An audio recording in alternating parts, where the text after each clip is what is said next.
Hello and welcome to Breaking the Cycle. My name is Alan Hyde, and tonight we're joined by a special guest, Kirk Stafford, licensed master's social worker Yes. and licensed chemical dependency counselor. Excellent. Yeah, Thanks for perfect. joining us, man. No problem. No problem. Thank you for having me. Yeah. So we're going to get into some discussions for you guys listening. Kirk has quite an extensive history working with addiction. He's been working in the field for some time, so we're going to get into just some discussions around the treatment of addiction and just Kirk's background. But he was telling me before the show that he kind of, sort of fell into therapy and being a counselor after working in communications and music and things like that. And I'm curious to hear more as to how did Kirk become a therapist? Oh, yeah. You want to hear this story, huh? I'm one of those people that never knew what they wanted to do when they grew up, And so I did a bunch of different things. And I never thought I was going to go to college. Anyway, I kind of fell into that too. But that's a whole nother story. But so anyway, I get out of college and I don't know what I want to do. And I was interning for a while at Universal Music and Video Distribution. So I applied and didn't get a job there, and then applied for another job and got it. I was just working the front desk, and I after a while, well, you work for Universal as long as you can, Sure. because eventually, you get fired or whatever. But what happened to me is Napster happened. So everybody was downloading music, and I saw people getting laid off, like other people in my office, and I was like, I saw the writing on the wall, and I'm like, I can't do this anymore. So I left. I became a real estate agent. I became a paralegal. I was a logistics coordinator for a while. I fell into working at Starbucks forever. I became a coffee master, and it was when I was a paralegal. I was working there, and my wife gave me the ultimatum. She's like, "It's me or alcohol," and I made the right choice because I'm still married. But I got sober, and then after I got sober, I started working at a treatment center, and I liked it so much. I kept working at a treatment center, and I moved up, and I was like just a tech, which is the guy who kind of babysits all the Right. people suffering from addiction. And then I became a case manager, and then I couldn't move up any higher because I didn't have an advanced degree. So then I went back to school and got my master's in social work, and that's how I got into it. Yeah. The rest is kind of history. I have a passion for working with adolescents and people who suffer from addiction because I suffered from addiction and 13 years sober. And I have a passion for working with adolescents because, and this is the way my wife puts it, you want to be the person you wish you had when you were an adolescent. Because I was a troubled teen. I grew up on the border of Mexico, and it lended itself to drinking at a very young age. Sure. And I failed everything my freshman year of high school. I passed algebra. I failed PE, which is hard. You got to try it, that one. And I ended up going to alternative school, which is kind of common now, but at the time it was kind of a new program. Yeah. So I was lucky to get in there, and I had some counselors that really helped me. Yeah. Yeah. A man after my own heart. I have pretty similar background and didn't grow up wanting to be a therapist, these kind of things, but had some troubles in high school. Grew up in an area where meth was huge. Had a lot of friends falling into those addictions. I was on the side of an untreated alcoholic home, and you know how that ensues in adulthood, and this field finds us and helps us out in ways that are really encouraging, and I'm sure you've worked with people too at this point in your career where they've taken that similar path to healing and recovery and doing this work. Definitely. What's interesting is I remember I was at UNT. I went to UNT, and that's where I started going really. I mean, I did do some counseling at the alternative school in high school, but I started doing counseling at UNT because it's free, right? And years later, in fact, just recently, I started working at PMA in Plano. Oh, okay. And there was a guy that was working there. His name's Peter, right? And I'm like, man, Peter, that name's familiar. He was my counselor when I was, so No way. when you say you've helped people that have gone on to like help other people, I was fortunate enough to like see my counselor on the back end kind of thing and thank him, you know. Yeah. Cool thing about Peter is, man, I don't want to like out him too much. You may have, are you from the DFW area? No, I moved here about a year and a half ago. Okay. Peter was in this band back then called Slow okay. Roosevelt, and they were pretty popular.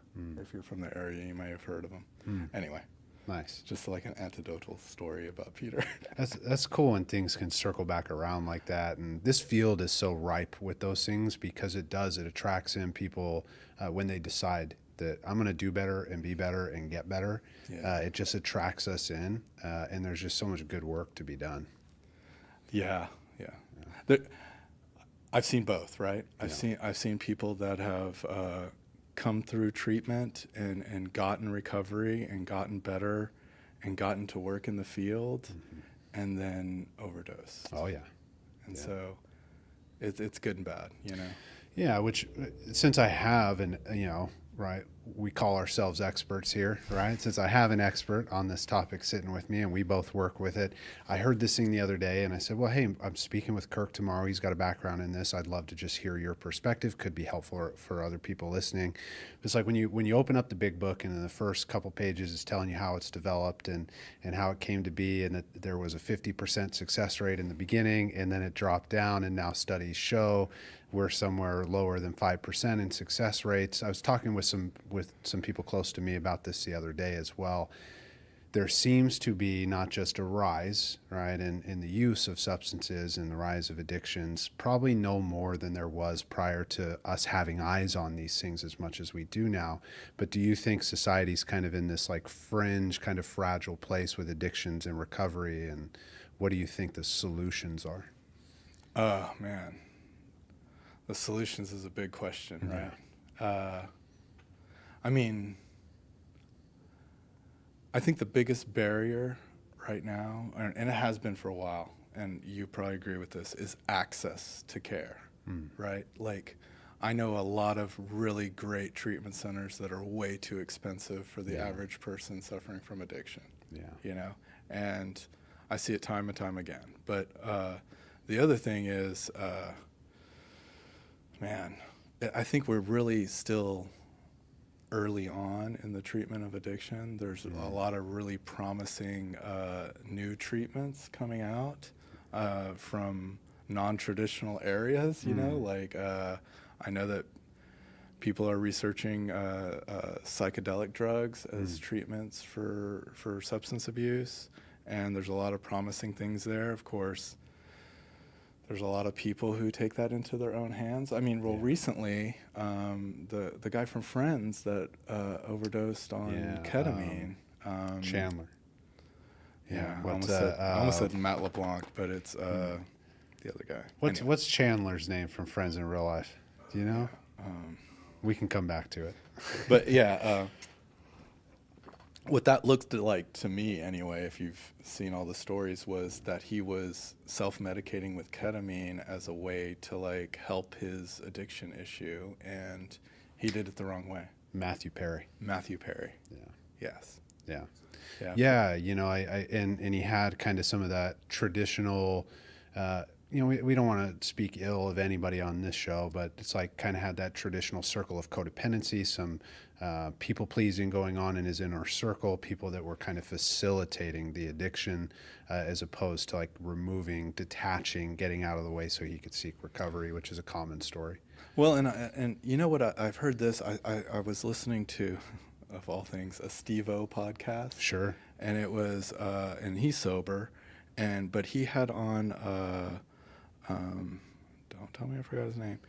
He was also on Jackass himself. It was, anyway, so, and they were talking, and the other guy actually works in addictions. He has a bunch of sober living houses in the East Coast area. I'll think of his name here in a second, but he was talking about how people who get sober and then work in addictions have higher relapse rates than people who, and that was kind of, academically, I guess I knew that. Sure. But it was kind of like, oh man, it's important to watch yourself, like to do self-care and stuff, because, and when you suffer from addiction, there's like a higher accountability. Like, of course, Kirk's not going to relapse because, he's worked in addictions for so long. But Sure. the truth is, and you probably say the same thing, we're only as good as our last day, Right. the last 24 hours. So, Yeah. When you read that little excerpt in the beginning of the big book, it says those who actually tried, they tried, though that's where the success rates are at. And, one of my buddies had a real good perspective on it of those who try sometimes come in, they're not ready. You see the frequent flyers, or you see the individuals who they may not come back for a while. But what matters is that people are trying. I have to remind myself that, just in I don't want to break my anonymity too much, but I grew up in an alcoholic home, and it was the hardest thing to embrace, letting other people get their healing. And it wasn't until the 12 steps opened my eyes of how to detach and really see where people are trying to be better and do better, and not take things so personally and not get worked up or try to control people. But there's a lot so many pitfalls, right? There really is.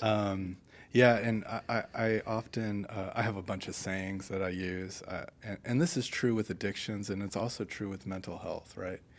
If you want to get better, it's hard. Mm-hmm. If you don't want to get better, it's impossible. Yeah. And Steve-O talks about how that served him. Like, when he first went to rehab, he says, I wasn't ready, but I listened to the lessons of rehab. Like, when he went to rehab, and they're like, of you 50 people, 10 will get sober or something like that. Mm-hmm. Like, he knew how hard it was when he wanted to. Yeah. It's there's a lot of hope out there, and then there's some stark realities. And that I think that kind of the concepts of like 1 in 10, walk in the room and stay, is it's to do with what you were just highlighting, which is most are mandated there, being told to be there by a significant other, being told to be there by a family member. And those things are not bad in and of themselves, but the proof is in the pudding when, however that person got there, they chose for themselves when they were ready to be there. Yeah, and and I've talked to clients. I had a client come into the greenhouse when I worked there, and he was young. He was 19. Methamphetamines, and he got it, and he was ready. But he was telling me a story that when he was younger, when he was in his teen years, his parents put him in one of these like long-term care places. Wow. And he was there he said he spent 10 months in a treatment center, and the day he got out, he said he used drugs. Sure. Because he wasn't ready. So I can't oversell the importance of wanting it. Yeah. It's a program, and recovery programs in general. It's for those who want it, not those who need it. Yeah, I heard about a place. Everybody be in them. I heard about a place in San Francisco, and I don't even know if this is true. That's what podcasts are for. I don't know if this is true. I'll tell you anyway. But I heard there's a place in San Francisco, and it's a treatment center for substance abuse, and it's free, I hear. And there's a bench outside. And if you sit on the bench for 2 days, they invite you in. Oh. So you vote with your feet, Yeah, that's interesting. Interesting way. I know that, and I did work there for a while. There's a free treatment center in Fort Worth. It's called Pine Street. And the process to get in there is you call every day, and it's part of Tarrant County MHMR. Sure. But you call there every day, and you're like, do you have a bed? And they're like, yes or no. And if they say yes, then you go in. And you wait. Yeah. And you get it, which is cool. Yeah. The persistence is key, and that's why you had made a mention, and you and I, we've worked in treatment, so we wouldn't need to curtail into too much about our qualms with treatment and sometimes the way it's ran, but that's where I think AA has something really powerful in attraction versus promotion, and where treatment centers sometimes in these infancy stages of, the last 50 years of trying to treat it, really kind of back themselves into corners a lot. I was working in California for the bulk of my career before moving out here, and just treatment center after treatment center making poor decisions for money. remember when I first came in the field, there was a treatment center called Solid Landings, and I'll voice it because they're dissolved and gone, and they're not going to come and sue me, but they got raided by the FBI.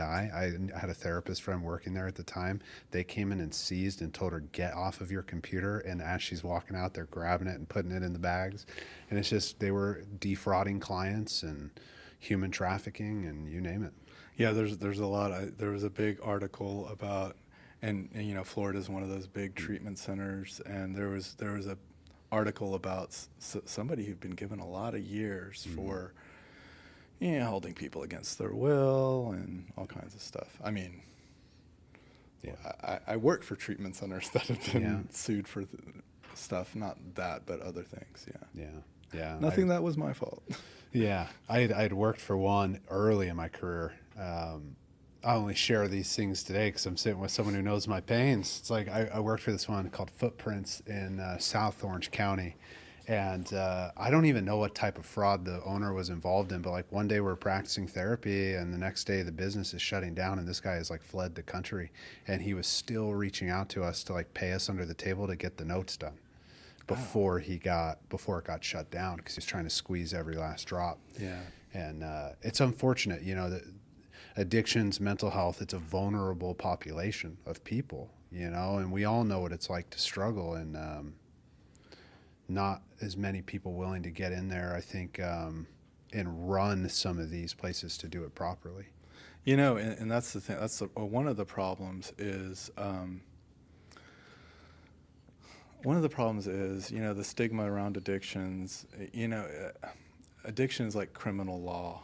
You know, like nobody wants to do criminal law. Right. You know, like doctors really don't want to do addiction usually. You know, unless they have. Through my experience, what I found is if you work in addiction, you have some sort of personal connection with addiction.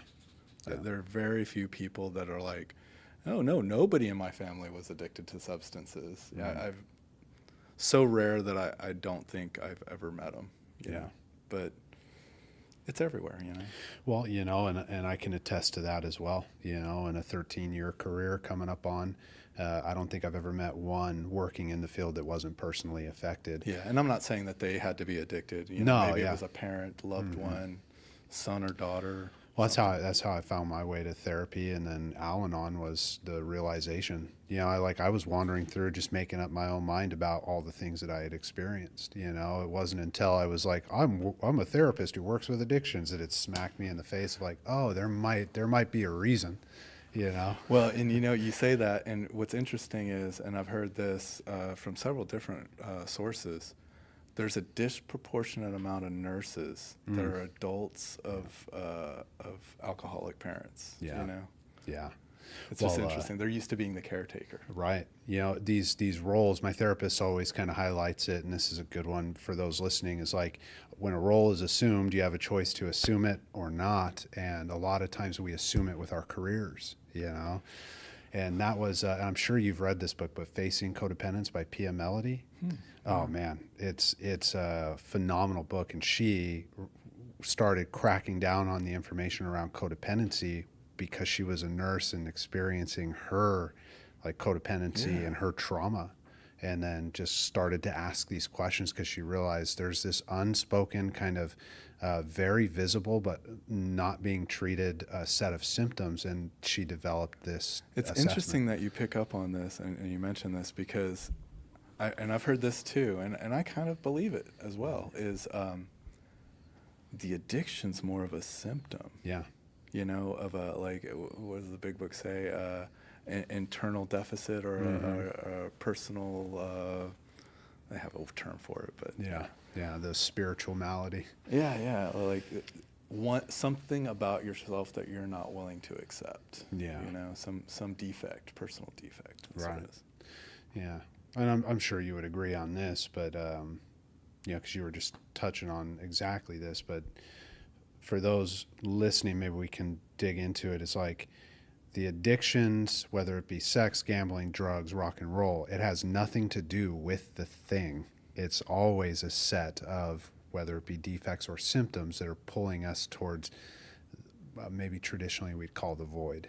No, and exactly. And I can really actually speak about my personal life, because I had counselors again and again ask me, like, what was going on in your life when you started to use drugs and drink? And my default answer was always, I just wanted to party and have fun with my friends, right? But I kept getting it. Every counselor I had would always bring it up. What was going on in your personal life when this happened? And I thought back to it, and there was something going on. The summer before my freshman year of high school, I was working with my stepdad doing roofing work, and we go do jobs, and he would say stuff like, your mom thinks I'm cheating on her, and I'm not cheating on her. And then we'd go home, and my mom would get loaded, and she'd be like, get in the car, we're going to drive around and look for Ron, because he's cheating on me. And what I didn't understand is at 14, you know, was it 13, 14, your age at that time, I didn't understand that I was in the middle of my parents' divorce, you know? Yeah. And I needed to deal with that somehow, and how I dealt with it was drinking and doing drugs with my friends. So, yeah. Well, you lose track of why you started, you know? Oh, of course. Yeah. It's only once we get back into like really looking at ourselves and being brutally honest with ourselves. And that is the key, right? Yeah. Honesty. And they say it in the big book. And you know, I'm sober, and AA really helped me, you know, so I'm a big believer in the AA way, but really any way works. They all work. Yeah. It's the willingness that program comes by so honestly, right? I was talking with a client about it today because she was digging into her fourth step, and she was asking, there's this question her sponsor had for her about responsibility.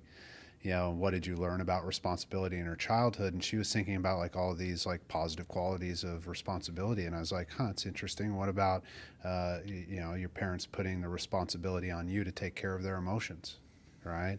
What about the responsibility of having to be the caretaker when you were a child? You know, like being able to pop in a different lens. It's not about beating ourselves up or thinking we're like something rotten. It's about being able to look at the good and the bad of our behaviors, our experiences, and especially the behaviors and experiences of those who raised us, caretakers. Definitely. Yeah. You know, it definitely comes from the way you were raised, you know.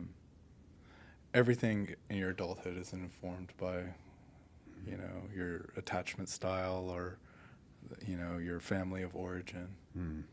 I've just noticed that. What might you say to those listening who have a hard time embracing that concept? Like, how would you, and it wouldn't need to be like a super in-depth answer, but like, how would you break it down for someone who's hearing it for the first time, that their childhood maybe played a huge role in developing some of their not so desirable behaviors in adulthood? I mean, yeah, like you were saying, sometimes it takes somebody to drop in that different perspective, you know? Sometimes it's not really easy to look at your upbringing objectively, right? And people, the other thing is you always put your caretakers on a pedestal, right? Like, I often say, one of my sayings is, growing up is realizing that your parents weren't perfect. And the thing is, it doesn't mean that your parents were abusive, right? It just means that they're humans. And a lot of times especially when I was growing up, I didn't give parents human qualities. I always thought that they were beyond reproach, you know? Like, and they're not. No, yeah. They're flawed, just like everybody else. That impeccable picture we have of them, right? It has to shatter. Because their parents are imperfect; they're just humans. It doesn't mean they're bad or wrong. Sometimes it does. Right? Well, and sometimes, right, when you're a kid, you're of those ages, right, and you're presented with a not hero depiction of your dad or mom.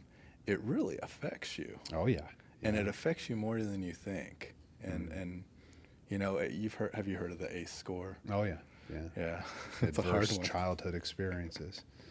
And a lot of people don't know about that. So, Yeah, as you're touching on this, and maybe you can highlight some more on this, Kirk, is like I'm often reminded and try to remember how tender children are, and how tender as I sit across from a grown man who's had his experiences and been around the blocks that you've been around in your life, that when we do this work, a lot of the times, and you've sat with men, some of the most difficult and painful work is just getting them to that tender spot while still allowing them to be a man. And I'm curious if what you might say about some of these things and your experience and working. Yeah, no. So, and I deal, and I've done trainings with like first responders and military guys. I did a whole I went to Vegas and did a whole like 2-day training on first responders and stuff. And the firefighters came and talked to us.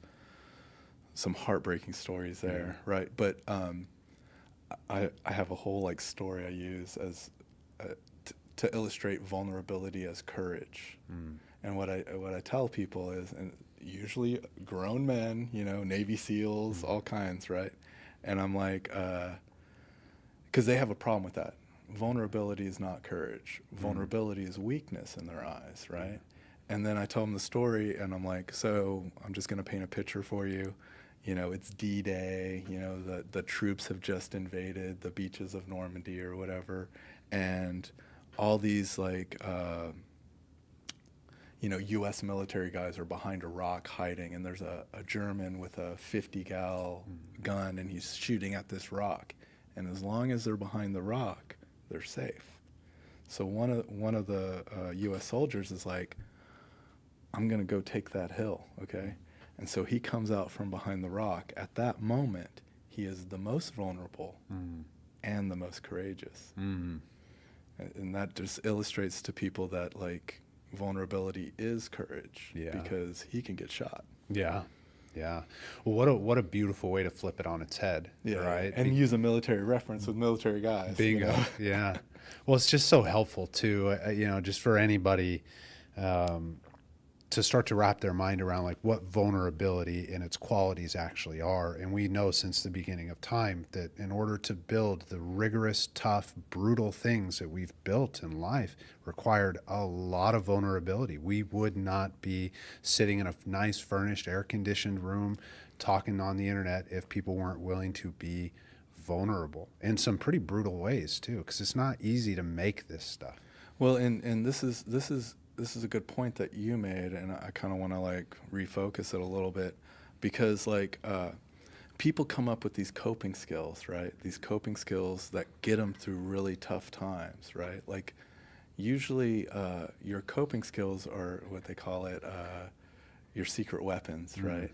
But what happens is you develop these coping skills, and maybe it's building up walls, and then you get in your adulthood and you're like, oh, I can't form relationships. And the thing is, and then they talk to somebody like me, right? And I'm like, well, you got to take down these walls. And they're like, but these walls are really comfortable, and these walls have really served me. And then you're like, well, if you're right, they did serve you, but now they're hurting you. Yeah. And it's time to take these walls down. Yeah. And it's really hard to get people there because this crutch that they've developed is so useful, Yeah. Well, just even from our base realities of like comfort and predictability and keeping ourselves safe, when we find something that works as human beings, we stick to it, don't we? Yeah. Right. Yeah. I mean, it's great that they had it, right? But I don't want it to be the thing that's holding them back. Right. To being a more complete person, or more complete person is a bad phrase, getting everything they want out of life. Right. Yeah. Fulfillment. And it's interesting. I heard this one time, and I use it ever since I heard it. It's like, you deserve recovery. People, and when you tell people early in recovery, you deserve recovery, they're like, it's almost like recovery is like you're taking away my drug of choice, right? But it's actually a positive thing. There's a great documentary. It's called it's a Kevin McCauley documentary. He's the guy that Memo to Self. I've heard of this. What it's called. Yeah. He was a flight surgeon in the Navy, and he was like stealing Demerol. Yeah. And he got like kicked out of the military. But he says, the things I had to do to stay sober became the things I wanted to do to stay sober. Yeah. It's like a mind shift. Yeah. You know, and I've been fortunate enough to see people have that mind shift, and that is the most rewarding thing. Yeah, it's often the terms I use when I'm talking to someone who has to face recovery for the first time in any type of behavior, whether it be eating disorder or an addiction to a substance, even with Al-Anon type codependency. It's like in the beginning, you're not going to want to be there. You're going to feel like you have to do this. And I can't tell you when, I don't know when, but I hope for you that you will find what we've all found, which is I get to do this. Well, and the other thing is, and we've all seen them, right?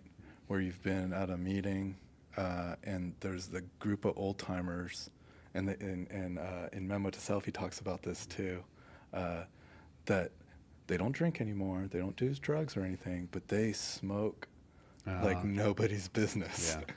And they're like, they seem like they're waiting for the meeting to be over so they could go smoke, and they address that in the Memo to Self. They says, they replace the nicotine as their drug of choice. Yeah. It's kind of like I always envision, let's say somebody comes into treatment for the first time. If I join you in climbing up the tree, right, and start chopping off branches, as soon as we go over to the branches on the other side, the branches that we just chopped off are going to start growing back, right? So if we chop off, okay, you can't use drugs right now, no sleeping with women, right? You can't watch TV. You got to be out of the break room at this time, right? Then all of a sudden, right, it's like you've worked in treatment, you know.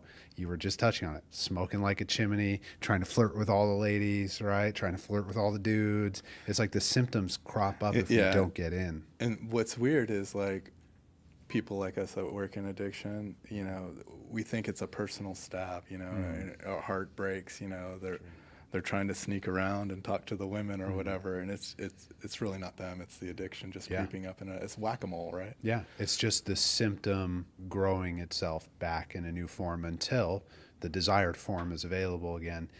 The root work, right, that you've been touching on in the threads of this whole discussion, but getting to the bottom of, well, where did these things come from in your childhood, and what are some of these deeper roots of shame and trauma and abandonment and neglect, you know? Absolutely. In fact, I think a lot of it stems from childhood. Yeah. I think, you know, and working with teenagers, I work with teenagers that self-harm, right? And I'll talk about heartbreaking. But a lot of times I see, you know, and this isn't really a study thing, or I don't have any like research on this, but a lot of kids who self-harm, a lot of times they graduate to addiction. Yeah. You know, because they find a substance that can check them out better than, you know, making a mark or something. Right. Yeah, it's you know, kind of similarly with like sex addictions, right? Self-harm is an often common cross addiction is what we would call it. Yeah, it's interesting. Pain is pain, right? Yeah. It's hard. Yeah. It really breaks my heart, you know, when people feel like they have to hurt themselves, you know. Yeah. It's a tough one. Yeah, you know, it's our direct confrontation with worthiness, you know, and taking our place in the world. That's one of the things I always felt like when I did work with teens back in the day, and they would be self-harming. Is like you can just feel it, and your heart does break because you see that they don't see the value in themselves. It's clear as day. Oh yeah, and so talented and so smart, and still they don't see it.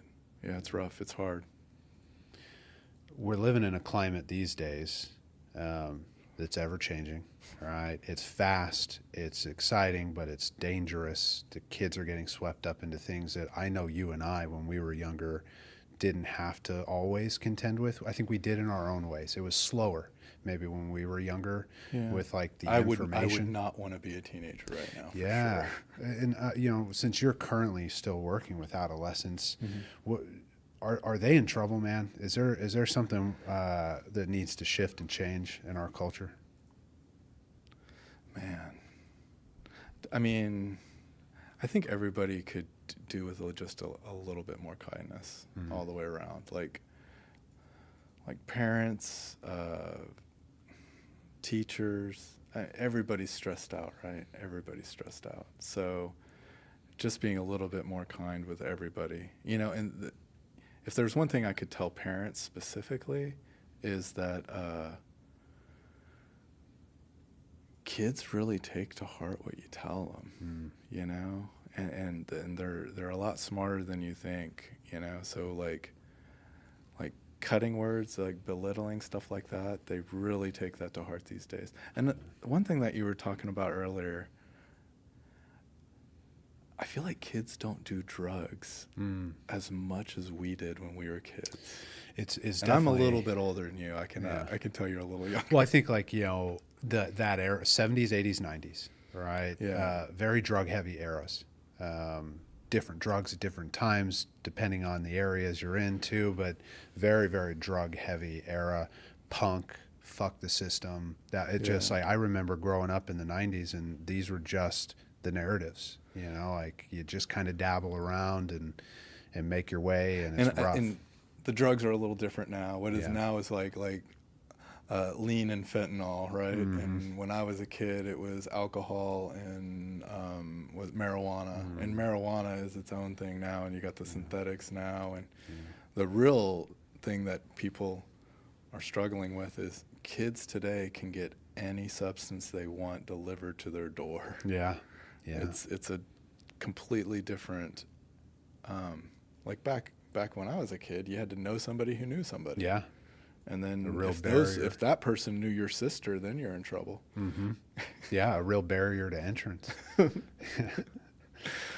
Which is probably a good thing, right? Yeah, you know, I think there's just some natural things that society does well in community that have, with the advent of the internet, have kind of been degraded a little bit, which is a whole nother conversation for another time. But well, yeah, that's true too, because kids today struggle more with social isolation and living up to stereotypes of like idealized social media.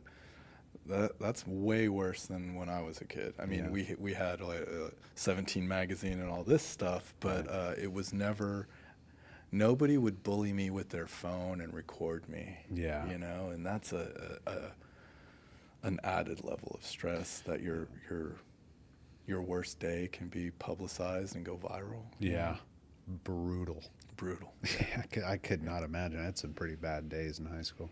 I had a haircut once. If someone would have recorded me with that haircut, and that's still out there somewhere, bless my fucking heart, man. Yeah, you know, yeah, there's a lot of reasons I'm glad that there wasn't internet back then. Yeah. Because I probably wouldn't be sitting with you today. Yeah. It's fascinating there's a real resilience to it too that I see in the young kids, to have to navigate some things that we didn't have to navigate until we were older as well. And it's not major things. We're not here to scare tactic kind of, you know, clickbait anybody, but it's scary enough to where it's like, man, I don't remember having to contend with these questions until I was like late in high school or, you know, college. And, like another thing that's changed is I was talking to somebody who still works in a treatment center, because I don't work there anymore, and they were saying that nowadays people who come in with heroin addiction, they're more serious because they know that relapse is really, you know, Russian roulette because of the fentanyl epidemic and stuff. It's interesting. The word has gotten out. Yeah. Well, and good, right? And it's interesting that you bring it up, because in my gut earlier, I was like, well, we're also facing changing times with, you know, just kind of synthetic opiates. Bingo, right? And certain border things are changing and shifting, and different conversations internationally around fentanyl directly. I've often been asking myself this question lately, knowing the nature of addiction, and kind of knowing the answer of like, do you think that's going to have any like impact on the sheer percentages of people that have kind of skyrocketed into the numbers? I mean, it used to kind of sit around, what is it, like 10 to 12, million worldwide per year. And then since COVID, it had jumped up to like, it's like 20, 30 million year after year. I know COVID was really terrible for people in recovery too, because when they closed the rooms, that was really hard for people. Yeah. You know, but you're talking about like the numbers of overall people addicted to substances. Yeah, because there's, and we'll see if this is the way it shakes out. We can look back on it later when things have kind of come to fruition. But there's all the talks about really hammering down and making sure the fentanyl is not coming across the borders. If that happens, I'm nothing political. I'm always curious. Do you think that has an actual impact on people's not getting into addiction, kind of like the DARE program stuff? Yeah, absolutely. I don't know if you remember this, because I'm a kid of the 90s, but in the 90s, it happened probably around the mid-90s. The police had busted probably the biggest producer of LSD in the country. He was like living in a bunker in like Arizona or something. He busted this guy. And after that, there was a LSD drought. So, and you just couldn't get LSD. Not that LSD is addictive, but what I'm getting at is, if they took all the fentanyl off the street, like if we could snap our fingers and it was gone, of course it would improve people's outcomes and stuff.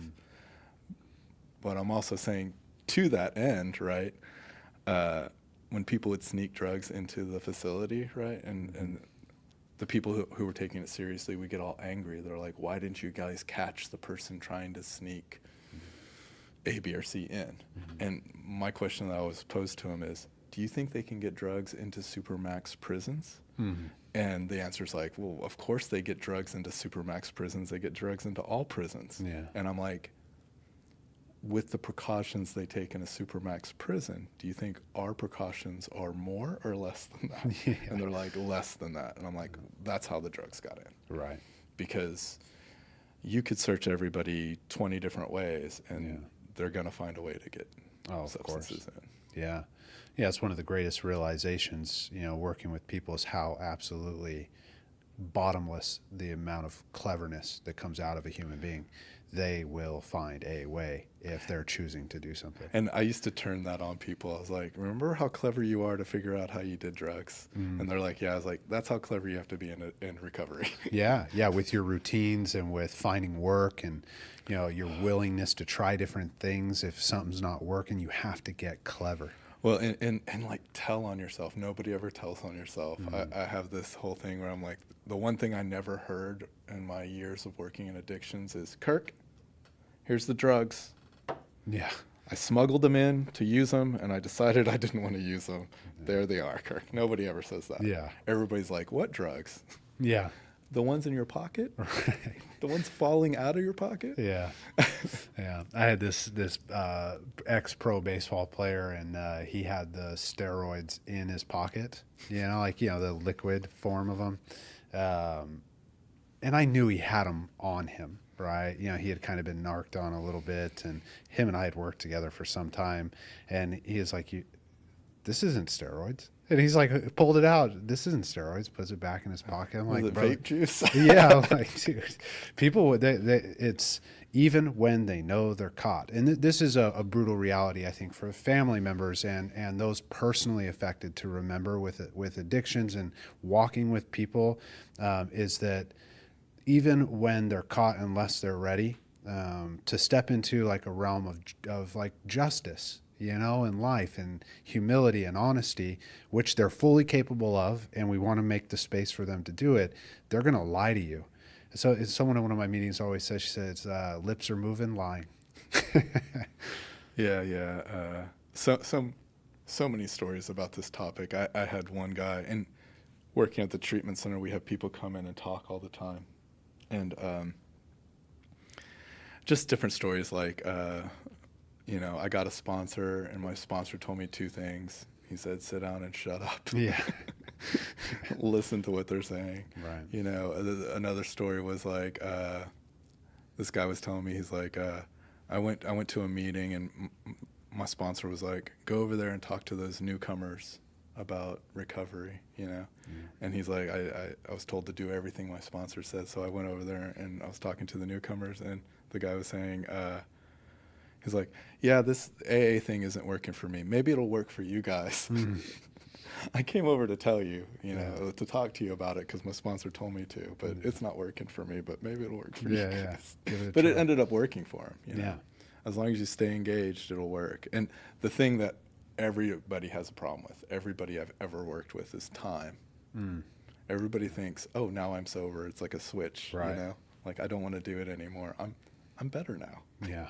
Yeah. And they don't realize how long it really takes. What is it? Post-acute withdrawal is like 18 to 24 months. Yeah. Yeah. I had just finished my research on this last year, and it's 3 years is kind of 3 the years. accepted. Is that the new one? For not for pause, but for your brain health, for blood flow to your brain. And, there seems to be, right, you'll hear in AA and multiple 12-step rooms is kind of like the 3-year mark where you really start to turn that corner into some of the spiritual awakenings on a deeper level. It's like, well, yeah, you've given your brain 3 years to heal pathways that your whole life you were doing a different way. It's like your brain for some reason, needs some of these hard resets. And a 3-year mark for anything, even if we didn't have brain scans and things like that, is a really, really solid benchmark to give yourself in committing to a new behavior, a new set of behaviors, because you got a lot to learn. Yeah.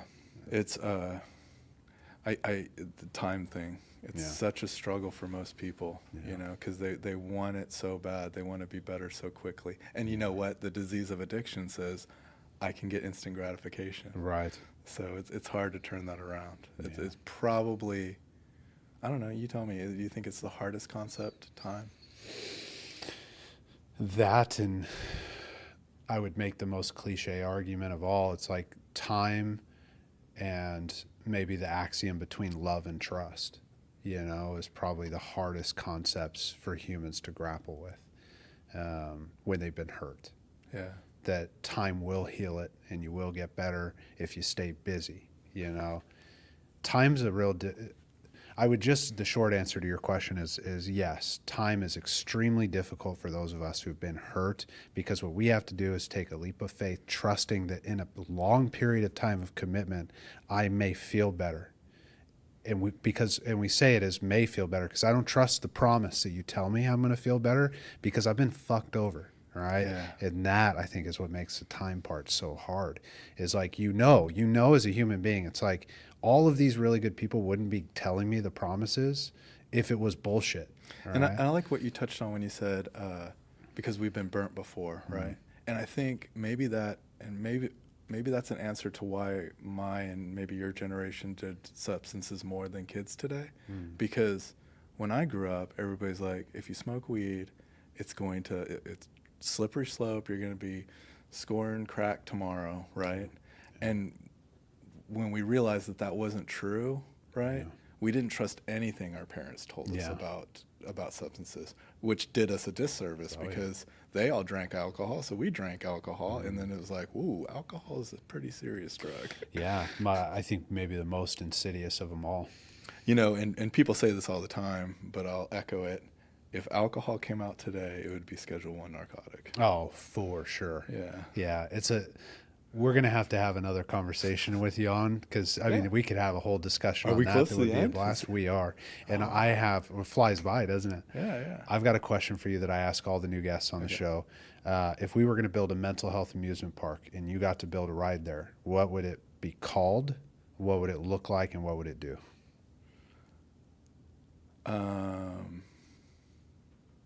Man, you ask hard questions. You ask them hard questions on the spot, but I have a full answer to this. Okay. And it's an addiction answer.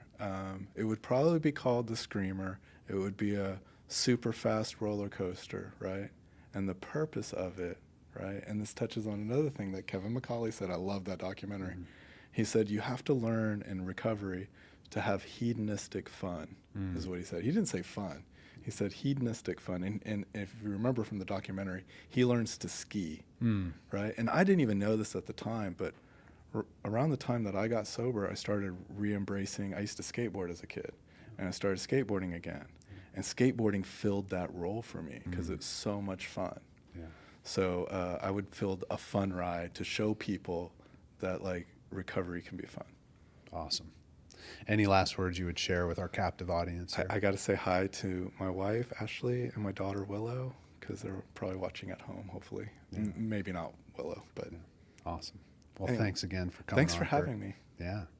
Ladies and gentlemen, we break the cycle here every Friday night at 7 p.m. Central Standard Time. Next week, we'll be back with Don Hooten. He does a lot of work with professional athletes and helping them to stop use steroids.